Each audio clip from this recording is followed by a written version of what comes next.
Ky është momenti kur kryebashkiaku i arrestuar i Tiranës Erjon Veliaj mbërriti me ambulancën e policisë së burgjeve në maternitetin Koçok Lozheni për të kaluar orët e fundit të lejes 48 orëshe që ju dha për të takuar djalin e sapolindur dhe bashkëshorten Ajola Xoxa.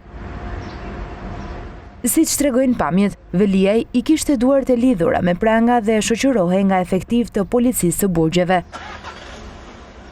Gjatë qëndrimit në maternitet, Veliaj duket se priti edhe vizitor. Pak minuta pasi ai hyri në spital, në hyrjen kryesore u pa Halit Valteri, ish-deputet i zgjedhur më pas në siglën e Partisë Socialiste, si antar i Këshillit Bashkiak të Tiranës. Ndërsa Veliaj ndodhej brenda maternitetit, në ambientet e spitalit, u pa të hynte edhe aktori Gezment Paja, tashmë edhe me statusin e investitorit strategjik, i njohur si mbështetësi i kryebashkiakut të Tiranës. Ish-deputeti socialist Etjen Xhafaj ishte gjithashtu mes personave të pranishëm pranë maternitetit, së bashku me disa prej bashkëpunëtorëve më të afërt të Veliajt në Bashkinë e Tiranës.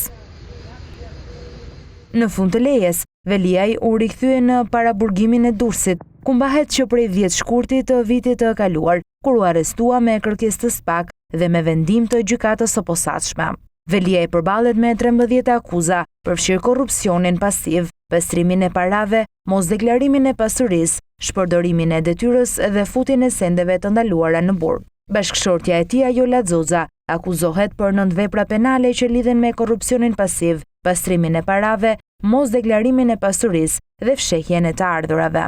Bashkëshortët Veliajt Xoxa po gjykohen në gjykatën e posaçme me procedurë të zakonshme, ndryshe nga disa prej të bashkëpandehurve, mes tyre biznesmeni Elman Abule dhe ish-deputetja Klotilda Bushka, të cilët kanë zgjedhur gjykimin e shkurtuar për të përfituar ulje të mundshme të dënimit.